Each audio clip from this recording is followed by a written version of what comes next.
travel into the European Union is being severely restricted to contain the spread of the coronavirus.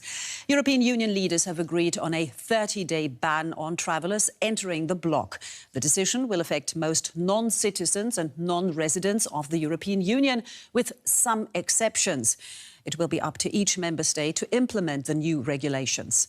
German Chancellor Angela Merkel said the EU would do what's necessary to protect the public's health and the economy. All across Europe, movement is grinding to a halt. In Berlin, Chancellor Merkel announced that even travel into the EU will now cease. Travel into Europe from countries that are not part of the European Union and are not Great Britain is prohibited with very few exceptions. This ban has to be implemented by the member states and will apply for 30 days. Travel within the Union has also become increasingly difficult. Germany, in the centre of Europe, has been hemmed in by border closures. And even within countries, quarantines are keeping people at home. On Wednesday, Belgium will be the latest country to implement a complete lockdown. Civilians are obliged to stay at home in order to avoid as much contact as possible outside their close family, except to go to work, except for essential journeys, to go to the doctor, to the grocery store, to the post office, to the bank, to the pharmacy, to get petrol, or to help people in need. In Ireland, streets were empty as St. Patrick's Day celebrations were called off, and the Prime Minister delivered a sombre address to the nation. Tonight, on our national holiday, I want to send a message around the world. We are in this together. To the people of China, Spain and Italy, who've suffered untold heartbreak and loss, we are with you. To everyone who's lost a loved one to this virus, we are with you. To all those living in the shadow of what is to come, we are with you. Pubs and schools are closed and large gatherings forbidden. In Ireland and the rest of Europe, social distancing is the price to pay to slow the spread of the coronavirus. And for more on Europe's response to this crisis, let's bring in our political correspondent, Hans Brand. Hans, tell us who precisely will be affected by the 30-day travel ban? Well, the European Union prefers not to call it a ban, but a temporary restriction. But in effect, it applies to all citizens of non-EU countries and of a number of countries that are very, very closely associated with the EU, that is Switzerland, Norway, Iceland and Liechtenstein. So citizens from these countries are allowed into the EU. Citizens from other countries from outside the EU are not allowed in unless they have permanent residence here in the European Union or in one of those other countries. And there is also some level of access for members of families of people who live in the EU, who are citizens of the EU, and certain exceptions such as for medical personnel. Now, so it's not a travel ban, but travel restrictions, you say, and Germany seems to be leading the case of those 30 days travel restrictions. Is that so? And if so, why? Yes, I think you can say that. The point is that the European Union cannot, in fact, impose such a ban. It can propose it to its member states, and the member states themselves have to implement it. So Germany implemented this last night as soon as it had been decided, simply by a declaration, by closing its borders, as it were. There are other countries within the European Union, such as the Czech Republic, for instance, who already have in place travel bans that are similar. The Czech Republic, in fact, will not allow anybody who is not a citizen of the Czech Republic into that country at the moment, including other EU citizens. So the implementation is still to be implemented by various countries, but it's going to be very quickly, I imagine. All right. Not only people are travelling, goods also move across a border. And Angela Merkel had something to say about that. Let's listen in. We pledge to coordinate the repatriation of European Union citizens stranded, in quotation marks, in other parts of the world. We also discussed the supply of medical products and equipment. At the request of many member states, the Commission has decided to undertake collective tenders to obtain certain medical goods. A very welcome move for all. Well, Angela Merkel just mentioned issuing tenders for certain medical goods. Now, is Europe actually working together to ensure that the most vulnerable member states like Italy do have enough supplies? I think we have to say that kind of cooperation has been really lacking in recent weeks. Initially, France imposed a ban on exporting certain goods from France. Germany also imposed a ban on exporting things like surgical masks from Germany. Both of those restrictions are now slightly being lifted, and exports under control of the European Union are to be allowed into other European Union countries. So one is trying to restart the internal exchange within the European Union. As I said earlier, there are several countries that have closed their borders within the European Union. Germany as well has instituted controls at certain borders, and this is restricting the exchange of goods, not only of goods such as medical supplies, but of goods of everyday life. There are backups at all border posts within the European Union, some of them for 20 or 40 hours. So trying to get that internal trade going again is part of the reason why the external borders are being closed at the moment.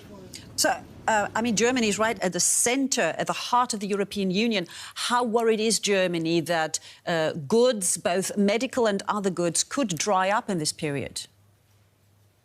Well, at the moment, the Germans are saying that, supplies of daily life, food and medical supplies are not restricted at the moment. There's no problem with getting them. Shops, in fact, are being opened on Sundays, which is unusual in Germany, so that people can get their daily goods. But the fact of the matter is that there are large backups on certain borders, and that this is likely to affect the supply of goods, the flow of goods. At the same time, medical supplies obviously are particularly important, and exceptions are being made for that. The European Union is trying to get that particular flow of goods to become a lot more easy in the next few days.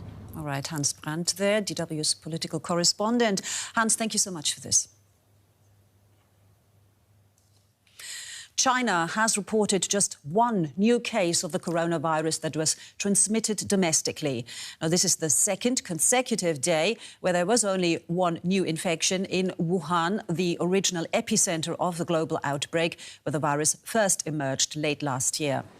China has imposed stringent restrictions on travel and movement in a bid to prevent the virus from spreading. More new infections are now being imported from overseas, with 12 such new cases reported in the latest data. The total number of confirmed coronavirus infections in mainland China is almost 81,000. And for more, let's bring in Simina Mistreanu, a journalist in Beijing. Good to have you with us. So this is the second day in a row that China reports just one new domestically transmitted case of coronavirus. Do authorities there think that they have turned the corner in fighting the virus? Hi. Yes, China is pretty confident at this point that it has passed the peak of the coronavirus outbreak. In fact, the government said just that last Thursday, and it said the National Health Commission said that the number of new infections is continuing to decline, and at this point, like you mentioned earlier, we had one locally transmitted infection reported in China today and one yesterday, and we are having more imported cases. And also last week, President Xi Jinping visited Wuhan for the first time since the start of the crisis, which is like a very clear sign that China considers itself on the road to victory in battling the virus. And China seems to even now have the means to help others. China says it's ready to help Spain fight the virus, Spain, of course, being the second most affected country here in Europe. Tell us what China is offering.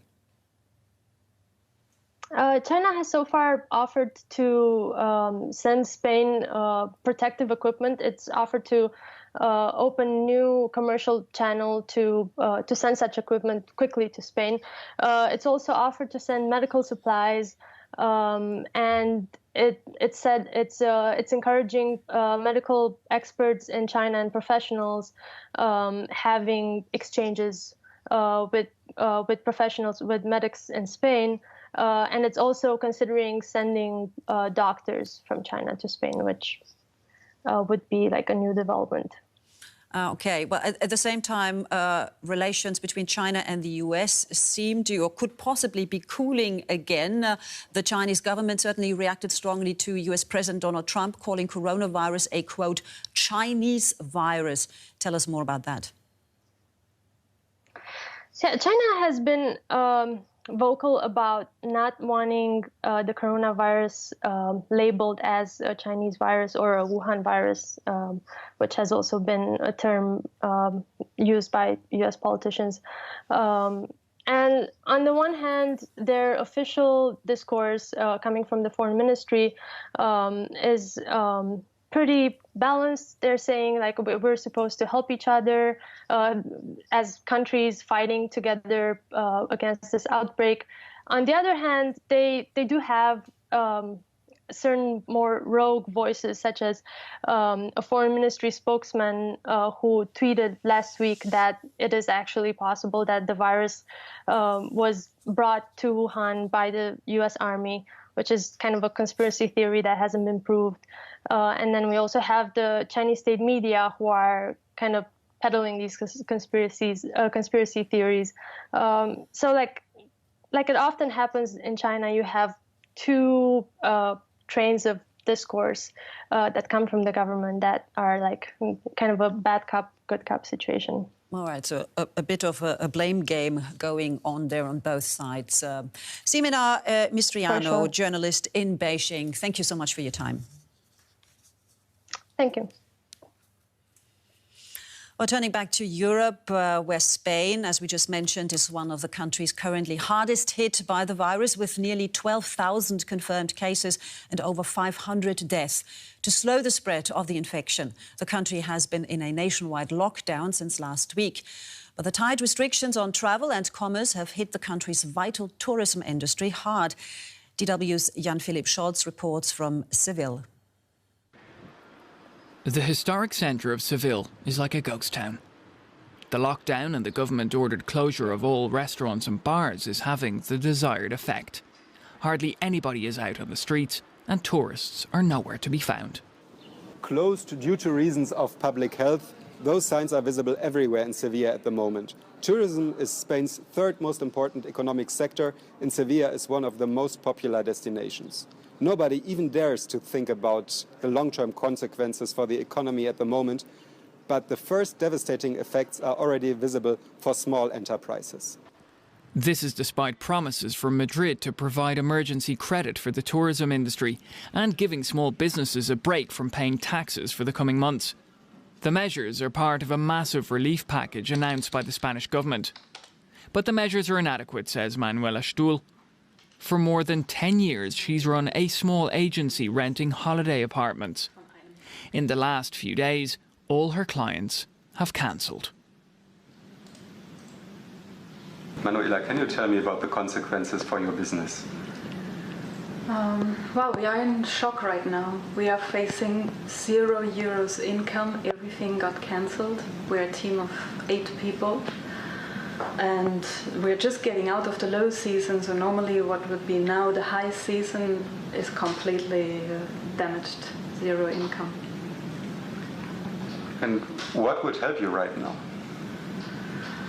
Actually, only money, quick and unbureaucratically, to help that our companies can survive. And once this crisis is over, we can quickly get into raise the employment, and I think it would be less damage for everybody, a quick help from the government now, than facing the whole population being unemployed. Manuela is not just thinking about her own situation. Her employees and their families will suffer financially with the lockdown expected to last longer than the original 15-day period.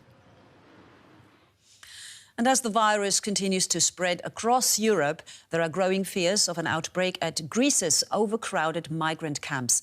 Last week, authorities confirmed the first case of coronavirus on the island of Lesbos, prompting fears it could spread to the island's notorious Moria camp. Refugees there are already living in squalid conditions with little medical care. Now they're more at risk than ever before.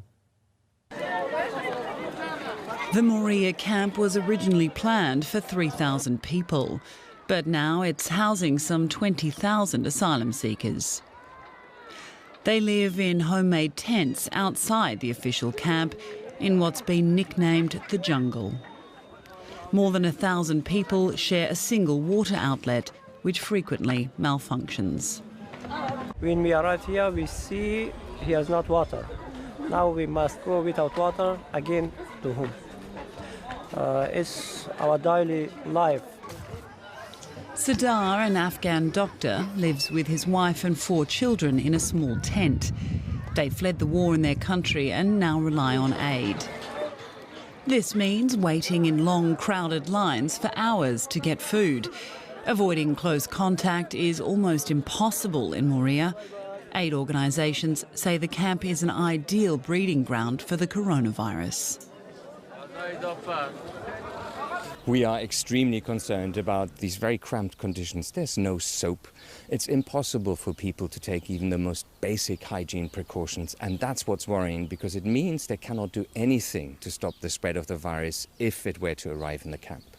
The aid organisation Doctors Without Borders runs a hospital here on the outskirts of the camp. There are hardly any coronavirus testing kits and there's a shortage of doctors. Many patients already have respiratory illnesses and weakened immunity, which makes it much easier to contract the virus. We have a lot of people who are very vulnerable anyway. We have a lot of very sick children, also suffering from chronic diseases, epilepsy, diabetes, very severe mental health issues. And obviously we have adults too who've been traumatized. So it's difficult to predict, but in principle all these people are extremely vulnerable to yet another health threat. The Greek government says it's prepared for this scenario, that there is a corona crisis plan. But the camp's aid organisation says they've yet to see it. That's why they're taking matters into their own hands. At Team Humanity, a small NGO, refugees sew surgical masks. They can make up to 300 a day. The volunteers are amazing. These women are sitting there from 7 o'clock in the morning until 9, 10 in the evening and just want to do it. We tell them take a break. They don't want to take a break. They just want to work. They want to help. They know how dangerous this is. Everybody knows how dangerous this is. Because of this threat, there's really only one solution, which is that the European Union must now do everything possible to evacuate these people as quickly as possible. Lesbos Moria camp is not a place where you can handle a potential corona threat, and the action needs to come now. But as European countries continue to seal off their borders, many refugees are afraid they'll be forgotten in the coronavirus crisis.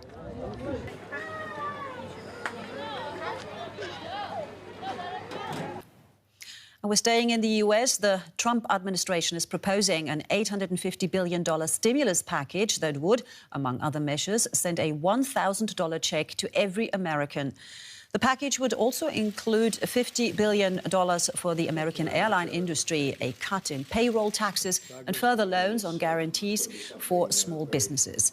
The plans come as governments around the world scramble to send direct aid to citizens affected by the pandemic. It would still need to be passed by Congress. Asian markets are mixed today. Taiwan is in the red, while Japanese and Chinese stocks are trading in positive territory. Investors are still reeling from the fallout of the coronavirus outbreak. News that the US government is readying a huge stimulus package of $1 trillion to help individuals and business get some relief from effects of the COVID-19 pandemic hasn't calmed market nerves. Experts are warning that the virus fallout could trigger a global recession. Over to our financial correspondent in Taipei, Tsung-Han So. The economic fallout from the coronavirus can be felt best in China right now, and that's going to linger for a while, won't it?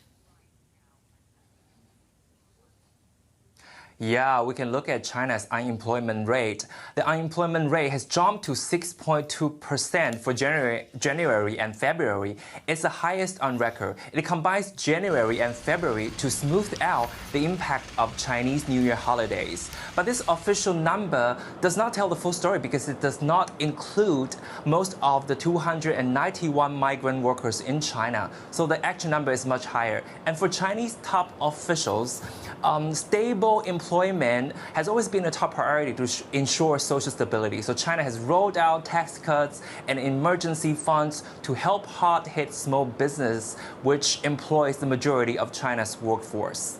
All right, so China has really brought out the bazooka, but the economic fallout can be felt nevertheless. Song Han So in Taipei, thank you so much.